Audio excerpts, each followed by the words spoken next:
97underground.com. Hey folks, Michael Spedden here, host of The Back of the Rack on 97underground.com, Baltimore's Pure Rock Worldwide, and welcome to the 97 Underground Michael Spedden interview page, where we feature interviews with all the best local and national acts. Remember folks, The Back of the Rack on 97underground.com can be heard every Tuesday from 2 to 4 p.m. Download the free app and listen anytime, anywhere. And enjoy our interviews, folks. Remember, shop small and support local homegrown original music. Now, on with the interview. All right, this week we're going to sit down with American Jetset. They have a brand new single out, a version of Jackson Browne's Running on Empty that I've been playing on the show for the last couple of weeks, and it sounds great. And they're going to be getting out on the road this year, going out west, playing at the Whisky. They're going to be playing at Morsberger's in Catonsville, Maryland with Enuff Z'Nuff. And they've got a bunch of other shows that you'll see listed on their website. They're going to talk about it during the interview. So I had a great time talking to American Jetset, and I hope you enjoy listening to it. And without further ado, here they are, American Jetset. And welcome back to the Back of the Rack, the Michael Spedden Show here on 97underground.com, Baltimore's Pure Rock Worldwide. Today we are here with American Jetset. And guys, welcome. You know, how are things going? Good, Michael. Thank you very much for having us. Great. Yeah. Absolutely happy to have you here. We've been spinning one of your singles lately on the show, Running on Empty. And you did a nice job with that. And you've got, some other, material out that you've put out in the last year or two. That's, very well done too. And so, what are your plans for this year? We're still kind of early in 2026. What do you got on the agenda? Well, we took a little bit of a break last year after the release of our last record, and we decided to go full force back into touring this year. So we put out a single in January, and then we hit the road in April, and then I think we're touring and ramping up all the way into the end of the year. Great. Yeah. So it sounds like a busy year, huh? Oh, yeah. Oh, it's going to be a big one. Yep. And so you're touring and getting out and playing. Where do you plan on going? Are you going to be traveling? Keeping it? How are you going to do it? Well, we've always since we started, we've always focused on both coasts. We wanted to spend some time in Baltimore and the DC area, but what we found is that we have a really, really decent audience on the West Coast. And because a lot of the bands that we play with sort of coalesce around the Los Angeles area, we decided to take all of our resources and head west whenever we can. And this year, we're actually going to be going west 3 different times. And so we're going to be starting to sprinkle cities in around those LA shows every time we go out. Yeah. Okay. Oh, great. So, LA, where are you going to be playing in LA? In LA, we always play at the Whisky. We love the club.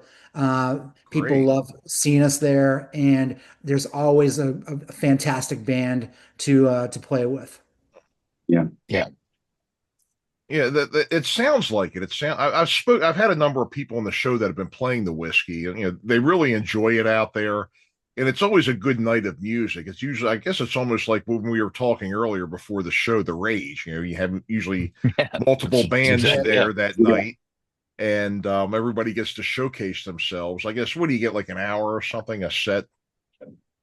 It's usually about 30 to 45 minutes. But the thing is, for me and for maybe some of the guys in the band, I mean, I love playing longer sets, but I'd rather play 30 minutes to a bunch of people that are dedicated to listening to every minute than to play 45 minutes for no good reason. You know what I mean? Sure. And so the beautiful thing about playing the Whisky or locally at our favorite places like Tally Ho in Virginia, the beauty of those is that and all of the shows are a bit of a spectacle because we're always trying to perform with bands that we totally align with and that our audience is totally aligned with. So I think that's what it is that it's a little bit more of a spectacle to play there. And that's what we really get out of it. And we had a show there a little over 2 years ago. It was New Year's Eve. We played with LA Guns, and the show turned out so great. We released it as a record. It's Jet Set on Sunset.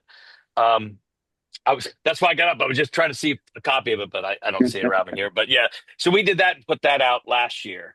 Oh, So that was a lot of fun. What a night! Oof. well, I bet it was. I bet it was. Yeah, I emceed for LA Guns when they came to Annapolis last year at Ram's Head. Right And on, good man. group of guys too. I interviewed Oh them. yeah, I had them on the show too, and great group of guys. Phil, Tracy, of course, and their other guitar player, Ace, a really nice fella. Von Really, Johnson guy. yeah, Yeah, he's yep. my favorite. Yeah, yeah.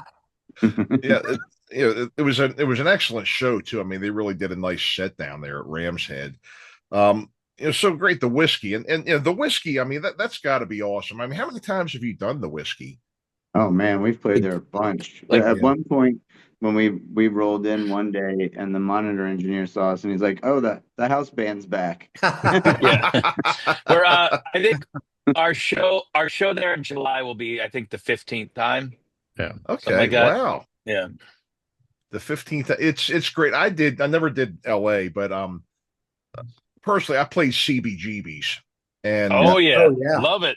What a And- what a place. and the thing is, isn't it awesome to walk out there in a club like that and you're standing there and you kind of think about all the other people Everything else, yeah. that have been in your Oh. spot, And they don't let you forget at the Whiskey when you're walking in the front doors. If you look down, there's a giant gold star Van Halen logo, like the whole concrete outside of their front door. Mhm. So like you can't even forget it for a second what you're walking into. Like there's Oh. no, it's awesome. That's excellent. I have to get out there one Yeah. of these days. You would think with Yeah. me being in radio and music Yeah. and everything, I would have been to LA, but Yeah. just haven't yet. New York is pretty much really it for me with Yeah. that. But We're going to be out there 3 times this year, so Yeah. come join us. Come on out. I think I August, may have to October. make a trip. I think I may have to splurge and do a trip. So There you go. Yeah. so you've had your most recent album, 1987. You actually have a single called 1987 off of 1987. Tell us about that. Is that a significant year for you all? I mean, I think it was for all of us, right? Yeah. Yeah, I I mean, think so. When Ian first came with the idea of it, he was like, "Hey, I'm gonna go take a month off, and I'm gonna write an album all in major key, Mhm. and it's gonna be fun. It's gonna be a party. It's gonna feel like the '80s. It's gonna feel like the Sunset Strip. It's gonna feel like 1987." And I was like, "Yeah, whatever, dude." And then he came back and he fucking did. He did it. Yeah, He came Yeah. back and every one of those songs, and I was like, "Wow!" And he was just like, "Yeah." The record we did before that was a little EP called "Love Kills," and it was almost on the gothy side. It was, it was Mhm. heavy. It was, Yeah. about bondage and all kinds of stuff. And then he's like, "Oh, hey, Little we're gonna be, darker times. popping in a cassette, cruising in the car like that." And I was like, "All right, man." And boy, did he do it! I mean, the songwriting is phenomenal. well, I I love should it. say though, on that record though, and every record since Skinz has been in the band, Mhm. every time we write, I'm always trying to be super inclusive about bringing people in, and in that particular song, Skinz actually wrote the riff that is the main riff of the whole song. Oh And, yeah, he did. Yeah, because I was like, I need something, I need extra stuff, and he sent me this thing. He's like, I don't know, here's this thing, and it ended up being the Yeah, entire that's how song. it works, right? Yeah. And then Ian had to remind me because I completely forgot I'd sent that to him. Yeah, I should have taken all $12 of your royalties. Well, great. Okay. Well, let's give it a spin here. This is 1987. Right on.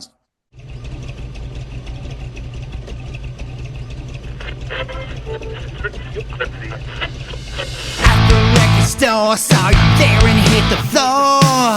Had your crew shirt on. Then it climbed, I confess, when I saw you in a dress. I think I loved you more. I go on and on and on and on. Go on and on and on and on.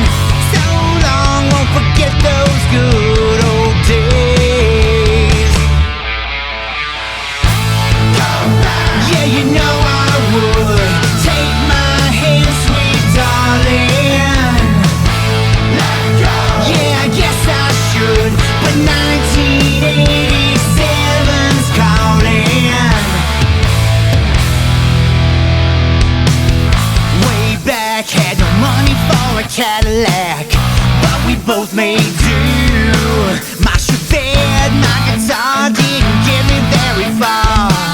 It led me straight to you. I go on and on and on and on. Go on and on, it's the same old song. So long, but I miss those good old days. Yeah, you know I would. Take my hand, sweet darling. Yeah, I guess I should, but 1987's calling. Yeah, you know I would. Senior year, I'm all in. No, I never could, 'cause 1987's calling you. You better hold on tight.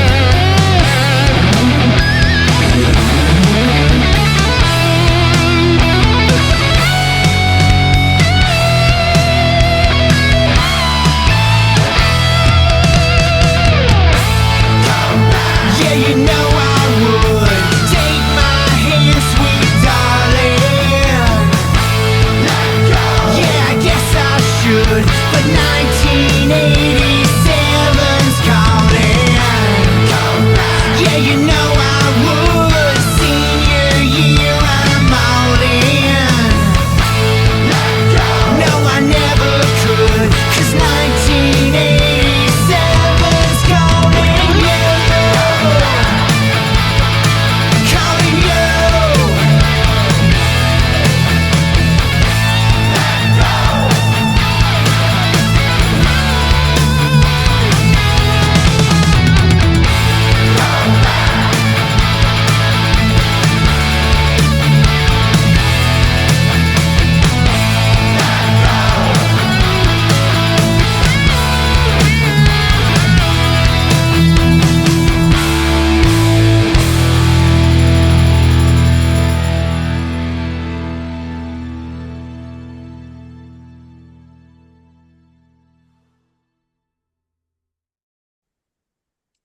Great. So you've we're mentioning too that you've got some shows coming up Yeah. locally in the Maryland area. You want to tell us about those too, huh? Yeah, Saturday, April 18th, we're playing at Morsberger's in Catonsville with with Enuff Z'Nuff. Oh, Um, great. and that it'll be not only will it be our first time on stage in about a year, it's going to be first time in like 3 years playing in Maryland. So uh, it's gonna be really awesome. That's kind of a warm up to get back to these shows. After that, 2 weeks later, we're playing at the M pre party the night before M3. M3 is only one night, one day for the first time in like 17 years. M3 is Yeah. only one day. Yep. So I'm kind of feeling that this, being on the Friday night before that day is it's gonna be awesome. We're playing with Ron Keel and the Fifth and a couple other bands. That's gonna be an awesome show. And then we're off to do those West Coast runs that we talked about. Some cool shows. We're playing with our friends in Tough and Foxy Rocks on one of them. Vixen, right? Is that Yeah. right? Vixen in October. And Yeah, then that's amazing. And then and Ricky then Rocket. yeah, the Ricky Rocket show is early August, and it's the Rocket Mafia. We played. That was our only show last year. We played with him at the Whisky last year. Our buddy was playing bass for him, Hmm. and they're going to be doing the Cats Dragged In Poison record top to bottom. Um, I think he still has Brandon Gibbs singing for him. Who's playing guitar now? Oh, Stacey Blades. Stacy Blades on guitar. So he's got a good lineup. It's a good show. Um, I mean, he plays covers anyway. All covers might as well be doing some Poison songs, right? Oh, So why that'll not? be Why cool. not? Yeah. Yeah. Yeah, Yeah. when we played with him the first time, it was kind of like that, almost the '70s kind of thing. He had Mhm. like Bay City Rollers kind of covers and things like that. It was cool. Yeah. At the Yeah, the time, they parts had are a guy good from and the Bullet single. Boys in the band, so they played a Bullet Boys song, and then they did one Poison song. I don't even remember what Poison song it was, but it was a good show. He pulls well there. He's well liked. Oh yeah. Well, that was I mean, they're from not too far from here, but they did very, very well out there. Yeah. I mean, during the heyday of the 80s and the metal era out there in LA, they did very, very well. Oh, yeah. Right. And I can imagine him still being a very big draw out there too, and great to play with, I guess too. Huh? From Yeah, what I'm gathering from you, huh? He's a yeah, good nice dude. enough. Yeah, Yeah, yeah. it was fun. We had a great time. Yeah, excellent, excellent. So so that's awesome. So we will make sure that we you have a website with your dates and everything listed on it now. Mm. We'll make Oh yeah, sure that you buy the. We'll put that in the show notes, and then we'll also it will give you a chance to plug all your websites and wherever you can get your merch and Mm. music and everything at the end of the interview. So that way, Wonderful, our listeners will be able to look you up and hit you up. You know, Right on. yes. wonderful. Yeah. Awesome. So awesome here. So well, that's great. So M3, that's kind of an institution here at Meriwether for all these years. Oh yeah, Kind Yeah. of sad to hear it's only gonna. You were saying it's down to one day now. one day. Yeah. Yep. Just the Saturday. No kidding. No kidding. Well, it used Oh, to be Saturday, Sunday, and then but they always had like VIP a on Friday. band, and then Kicks would headline it on a Friday On night. That was Friday, yeah. kind of like the launch. But Mhm. yeah, well now there's no more Kicks. But right. so I guess they dropped the Friday, and then I guess they dropped the Sunday as well. So it's just one Yeah. day now. Mhm. We'll The see what Friday, happens. the Friday last year was a cover band and then Sebastian Bach. I mean, Mm. look, Yeah. whatever for that show, but for Meriwether Post, that's kind of Yeah. that's kind of a Ram's Head gig, right? It's kind of a Mhm. Baltimore soundstage kind of size. That was kind Yeah. of weird. I wasn't there Yeah. that night, but I don't know. I was there the first year. I loved it when there was three stages going on. There was live band karaoke in the woods. There was Mhm. all kinds of crazy shit. You never knew what you were going to see, who you'd run into.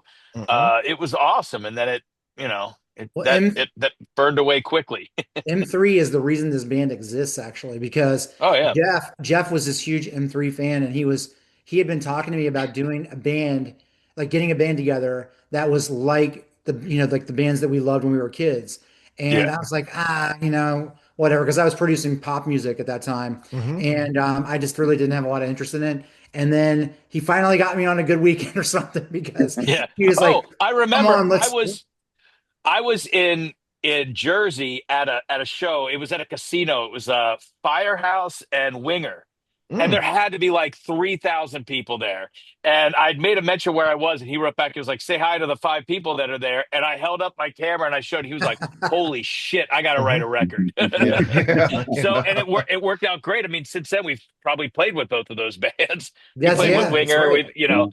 right. So that was kind of the thing. Yeah. It's like looking at those bands again and seeing them was awesome. And the funny thing about it is, they were kind of old back, old meaning like we thought that they were old back in, 2009 when they first started it. But the matter of fact, that wasn't, it was only 20, maybe 16 years for some of those bands since they were big. So Yeah. Yeah. it was strange. Now, Yeah.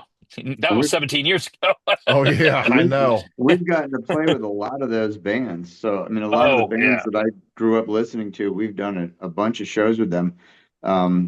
I can think of two that come to mind that we haven't is Motley Crue and Guns N' Roses. So we need to step that up. But Yeah. Well, we did play with Steven Adler. Play with Adler. yeah, Yeah. that's true. Yeah. Yeah, Mhm. We kind played of with Guns N' members of Roses. the bands with it. Yeah. Yeah.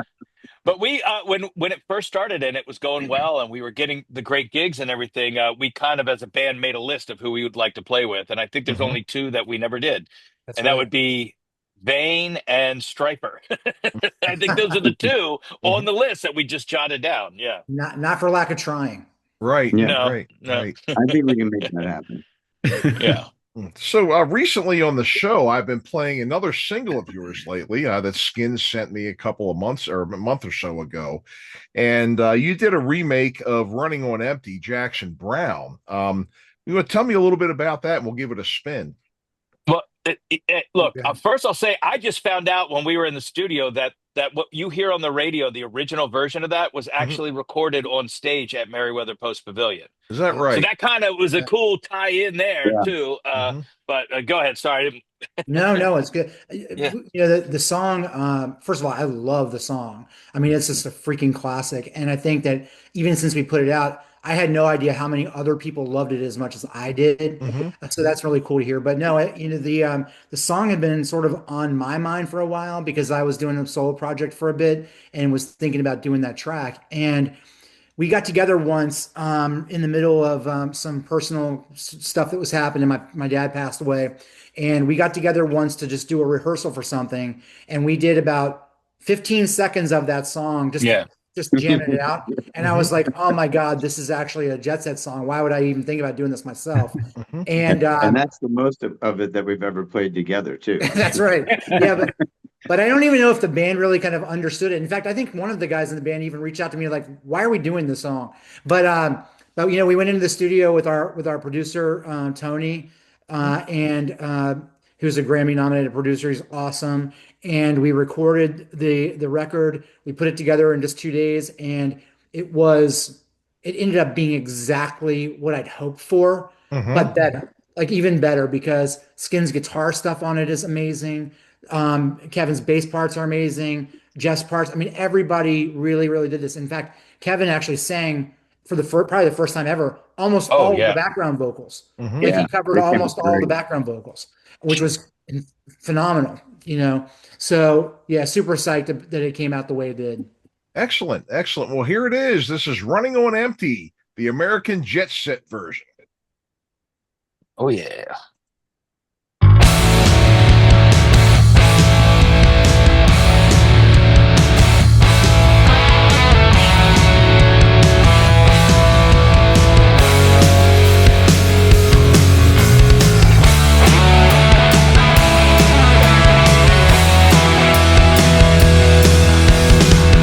Looking out at the road rushing under my wheels. Looking back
So another great song here. So tell us all about where we can get your album, where we can get your merch, find out about your shows. I mean, we have listeners all over the place who, after playing your material tonight, I'm sure would be, very interested in seeing you live.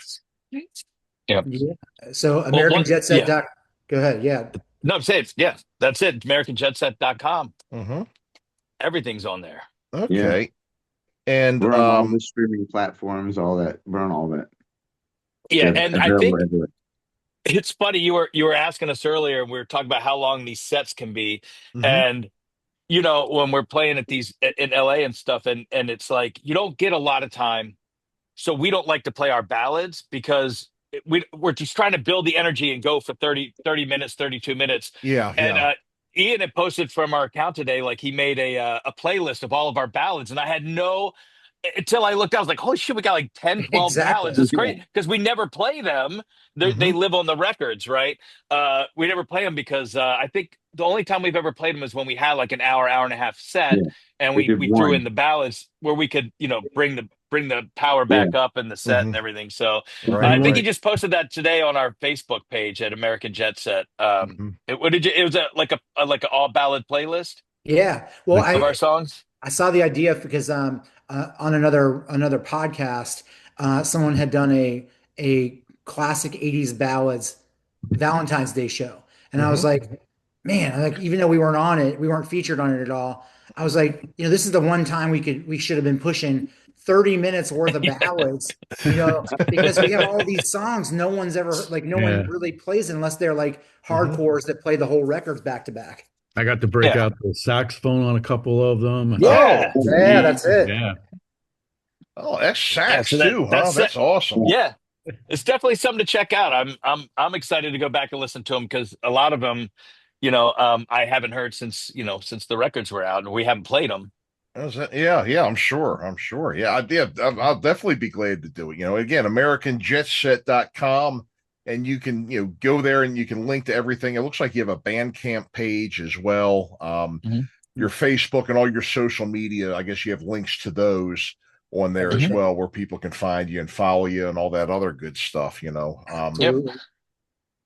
also on our page. So our band is signed to Golden Robot Records. Oh, right. With a bunch of other really cool artists like Stephen Piercy and others. So if you actually go to our site, there's a little link in the upper right-hand corner to Golden Robot, and check out all the other artists on the label. Excellent. Well, we'll do here. So we'll also make a mention of that. Well, guys, it's been great having you on and everything. I'm very happy for you, having a tour this year. The material sounding great. And all my best, I'm wishing all the best luck to you all this year, with your shows and going out west and getting out there again. And so thanks for coming. Thanks for being on with us tonight. Thanks for having us. Thanks so much, man. Really appreciate it. Really appreciate it. And again, don't be strangers. Come back anytime, So so folks, free at the Whisky. Absolutely. Absolutely. I've got to get out there. So folks, we've had American Jetset with us this evening here. Again, AmericanJetset.com. And on that website, you can find links to all their social media, merch, music, and everything else. So we'll be back right after these words. You're listening to The Back of the Rack, the Michael Spedden Show here on 97underground.com. Don't go anywhere. We'll be back right after these. All right, folks, thanks for tuning in and listening, and hope you enjoyed today's interview. Remember, The Back of the Rack is on every Monday from 2 to 4 p.m. Eastern, and our replay is every Wednesday morning from 2 to 4 a.m. Eastern Time on 97underground.com, Baltimore's Pure Rock worldwide. You can download our free app and listen anytime, anywhere. Also, don't forget our YouTube channel. Hit the like and subscribe button and allow for notifications so you'll be the first to know whenever new episodes air. Thanks for listening. We'll see you next time. Log on and crank it up. The station your mother warned you about. 97underground.com.